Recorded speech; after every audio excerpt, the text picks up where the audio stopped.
अस्सलाम वालेकुम। पटवार नी धरती गैरत, हमीयत, शराफत ते शौदा नी धरती है।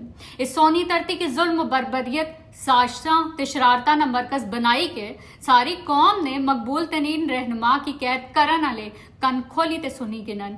खित्ता पटवार हमेशा तू जालमा नाल नहीं बल्कि मजलूमा नाल खलने आला खित्ता। इत्थे ना हर फर्द सच्ची ते हकीकी आजादी ना सिपाही आ। इत्थे ने बच्चे, बुढ़े ते जवान सोने वतन ते काबिज गैर सियासी, गैर आईनी ते गैर जमहूरी कब्जा माफिया कोलू फौरी निजात चाने। इन्हां ने सब्र न बंद त्रुटने पे हक ते बातिल ने दरमियान ए मारका अपने फैसला कुन ते मंतकी अंजाम अले पासे वध ना पे आए। इस्लामाबाद ते लाहौर तो बाद हुन पिंडी ते पटवार निवारी है। पिछे हटन ना वेला नहीं बल्कि अगे वधने ते हक सच ना झंडा बुलंद करने ना वेला है। पिंडी तुसा ना मुंतजिर है ते पिंडी नी जेल इच ना कैद कप्तान तुसा सारिया ना मुंतजिर है।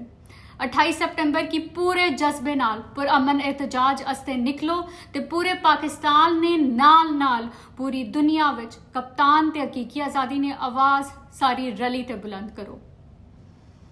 इमरान खान जिंदाबाद और हमारा पाकिस्तान पाइंदाबाद।